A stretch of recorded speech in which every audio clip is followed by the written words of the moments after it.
Ilang beses ko ba kailangan sabihin sa'yo? Chapter closed na yun. Bakit ba ayaw mong maniwala sa akin? Kasi hindi ako tanga. Hindi ako manhead. Alam ko may nararamdaman ka pa para kay Jordan.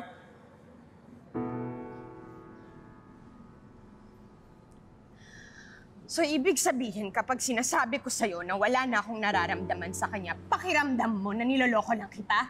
Yun ba? Kasi Leon, simula nung naging tayo, wala akong ibang ginawa kundi magpakatotoo sa'yo. Nung sinagot kita at pumayag ako na magpakasal tayo, wala akong ginawa ni minsan di kita niloko. Pero hindi ko na alam eh, ayaw mong maniwala, hindi ko na alam kung paano kita haharapin. Siguro dapat pag-isipan na natin kung itutuloy pa natin yung kasal o hindi.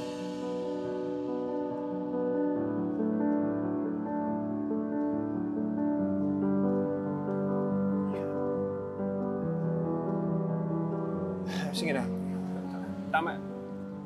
Tama na. Tama na, pag-usapan na lang natin. Hindi. Ayoko pasensya na. Pasensya na kapag problema. Uuwi na lang muna ako kasi baka mamaya may masabi pa tayo sa isa't isa na pagsisisihan natin. Please. Ha? Please, Steve. Huwag na. Uuwi na ako. Bigyan mo muna ako ng space. Please. Please.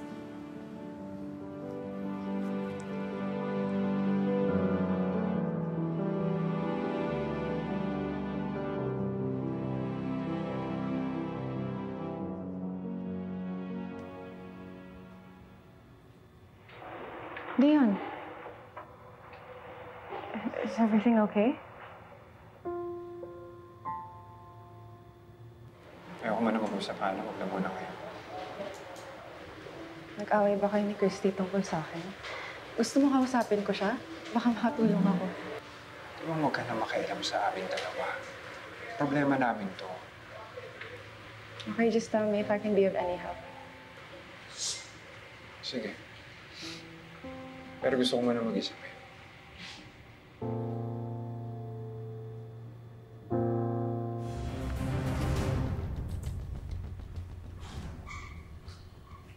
Leon! Kanina pa kita hinahanap. I have news for you. Bakit? May nangyari ba kay Billy? No. Billy's good. I talked to her doctor. Pwede na siyang makauwi. She would be an outpatient, but she can do her therapy at home. Isn't that good news? Oo naman. Aray. Maganda mali tayo. What's wrong? Hindi ka ba masaya? Makakauwi na si Billy. Siyempre masaya ako. Dami lang akong iniisip niya.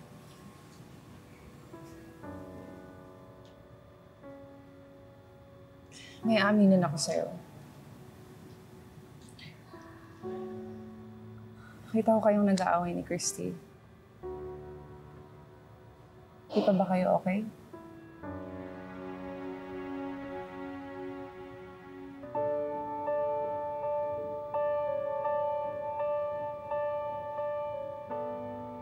Alam mo, simula nung naging kami, ngayon lang kami nagkaroon ng ganitong kalaking pag-aaway. Siguro ang dami naming problemang hindi namin naayos, kaya lumobo na lang na lumobo. Lumaki na lang na siya na lumaki. Kaya ngayon, hindi ko tuloy alam kung saan magsisimula ako, papaano, para lang ayusin yung problema namin dalawa.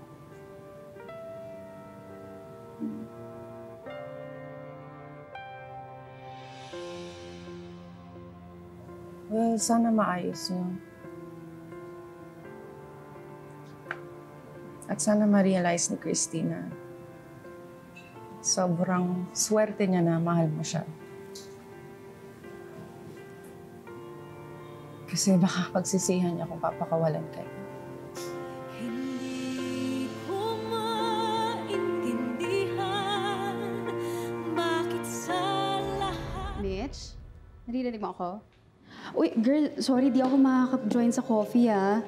Yeah, I'm still here at the hotel, eh. Hindi ako makaalis kasi andito pa si H&R. Oo, I'm so sorry for bailing out dun sa movie, ha? Bawi na lang ako. Oo, ayaw kasing iwan si H&R kasi heartbroken siya, eh. Alam mo ba, taken na yung ex niya. Ikakasal na actually. Tapos yung boss ko, mukhang gusto niya pa rin. Yes, sure ako. Kaka, alam mo napansin ko nga dati, sa H&R puro work and business lang yung priorities niya. But ever since bumalik kami dito sa Pilipinas, lagi na lang siya nandun sa pang-ama niya. Tsaka na-observe ko rin Boss! Kanina pa po kayo nandyan?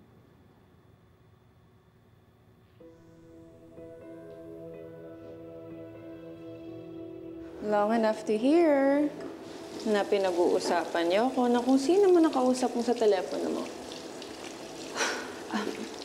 Sorry, H&R. Pasensya na talaga. Please don't fire me. Hindi na po mauulit, promise.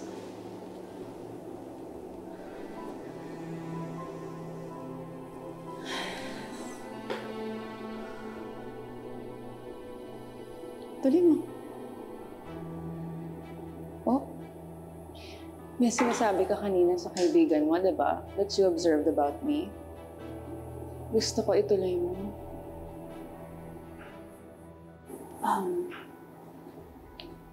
Narinig ko po kasi yung conversation yun ni Sir Leon earlier. And na-observe ko lang po na yung mga sinasabi niyo po, hindi talaga yun yung ibig yung sabihin. Yeah. Na kahit wini-wish niyo po na magkaayos sila ni Sir Leon at ni Ma'am Christy, alam ko po na mabigat sa loob niyo yun and nasasaktan po kayo. What's your point?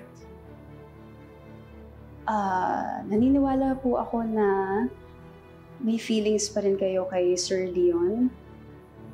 And sa akin lang po, kung mahal niyo pa rin siya, I don't think there's anything wrong kung gusto niyong maging kumpleto ulit yung pamilya niyo, lalo na may anak kayo.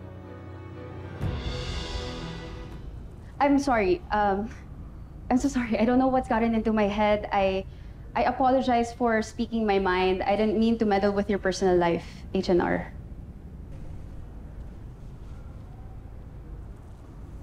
You don't need to be sorry, Alex. Alam ka naman na sinasabi ko to kasi you care for me, maybe. Pero na-curious ako sa sinabi mo. You think I still have feelings for Leon? It's okay, huwag ka matakot. I want you to be honest with me. Just say what you think. Napansin ko lang po kasi, H&R, na tuwing kasama niyo si Sir Leon and si Billy, saka lang po kayo nagiging genuinely happy.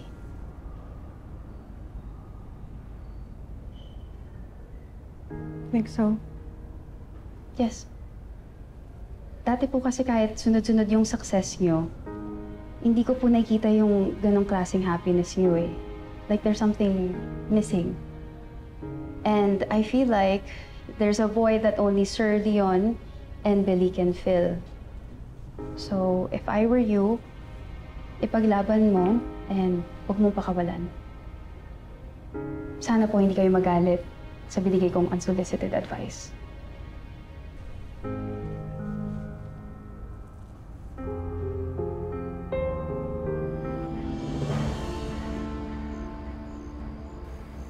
Hana.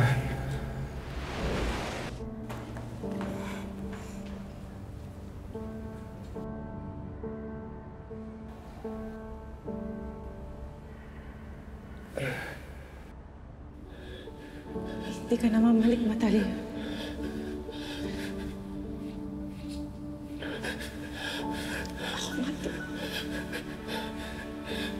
Pinagloko sa akin dalawa.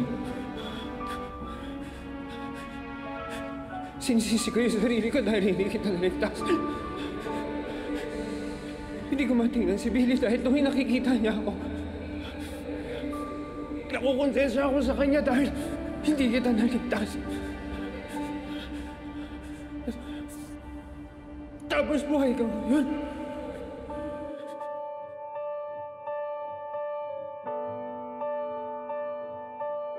Yes, anak. Laban yan. Laban na. Good Maayos ka na girl! yan. I'm so proud of you. Yan, ayos ka na. Mother's always right. Ang galing mo, anak. I'm so happy. Stop it! Hahanapin ko yung hayop na yan. Tugo yung kamay mo. Ayos na yan. Akin na. Let me do it. Ngayon, hindi ka naman mag-isa sa laban na to. Nakita ko kayong nag-aaway ni Christy. Ngayon lang kami nagkaroon ng ganitong kalaking pag-aaway. Napansin ko lang po kasi, HNR, na tuwing kasama niyo si Sir Leon and si Billy, saka lang po kayo nagiging genuinely happy. na ang pag-ibig niya'y sa akin lang alay. Hindi ko maintindihan bakit sa lahat ay siya pa ang napili.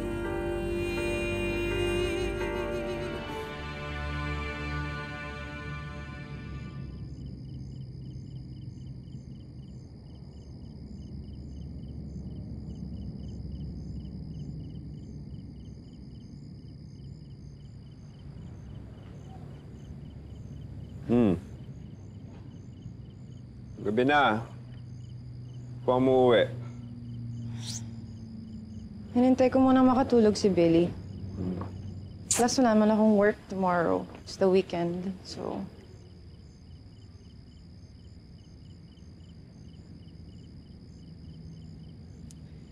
Meron ka pa dyan?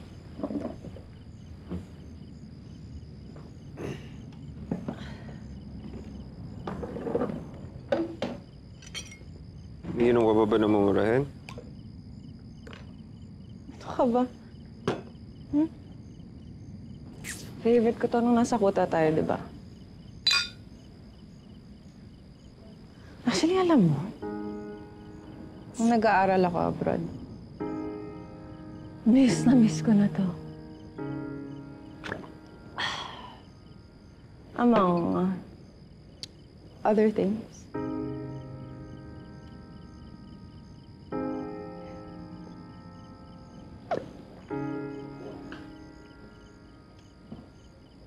So, bang pag-usapan? Ano nangyari sa lakad mo?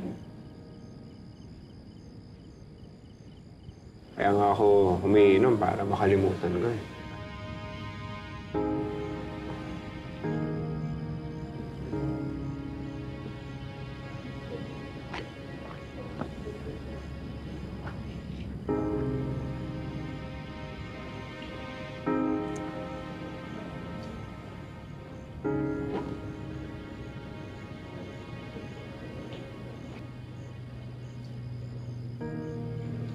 Naging ganyan ka din ba nung inakala mong patay na ako?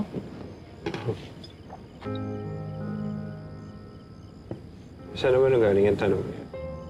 Wala. Curious lang ako.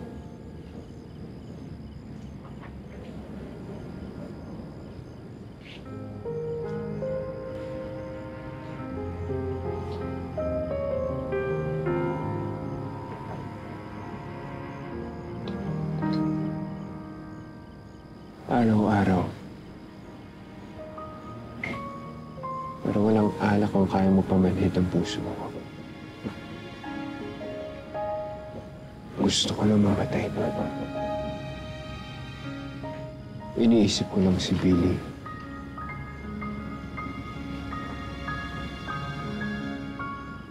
Ganon. Ganon kasakit yung nararamdaman ko.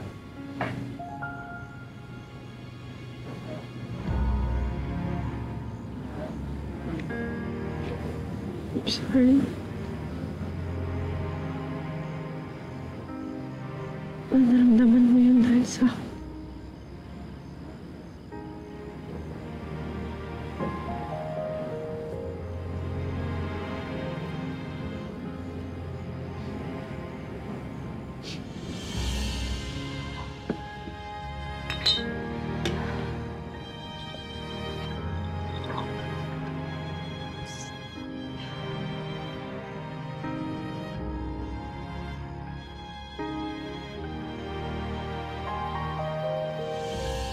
Hindi nga. Alam mo ba, seryoso ako. Ano?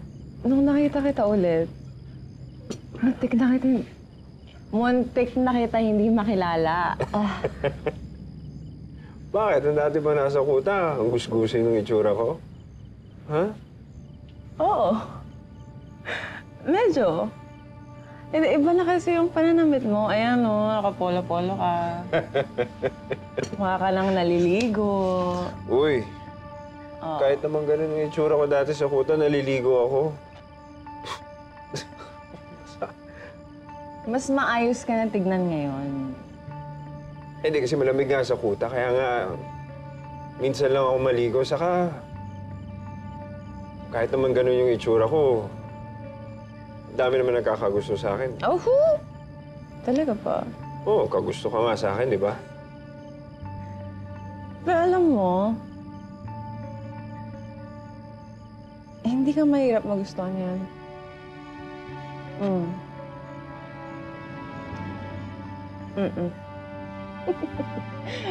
Cheers. Yung alak na yung nagsasalita. Cheers nga.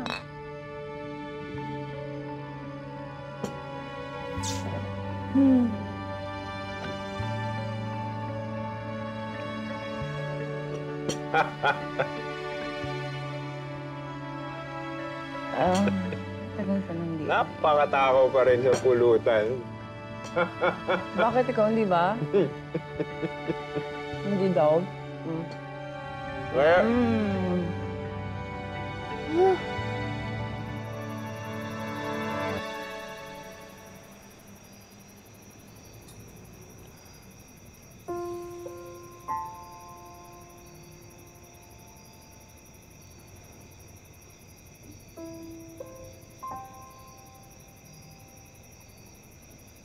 Alam ko paulit-ulit ko ito sinasabi, pero gagawin ko din ang lahat para maging karapat-dapat sa dahil mahal na mahal kita.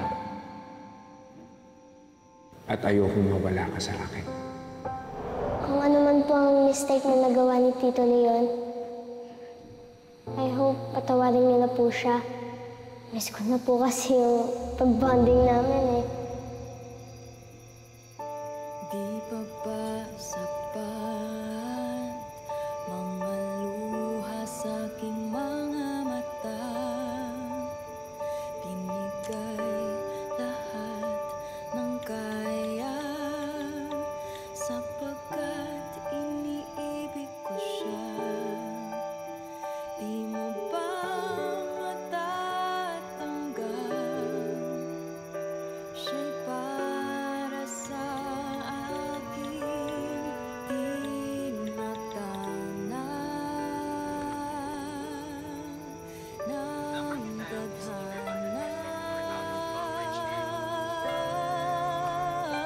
Hindi ba't mula pa noon saksi ka pa sa panahon na ang pag-ibig niya'y Ang gusto yung pulutan. Ano ka pa? Ay, hindi pala. Ako na. Lasing ka na. Andali. Ako na, lasing ka na. Ito, sa'yo na to. Dali, ako kukuha. Kami na. Dali na, ako na. Ako na. Nagbisita ka Leon, nito. Sige na, ako na. lasing ka na. Hindi na, halika na. Halika na nga.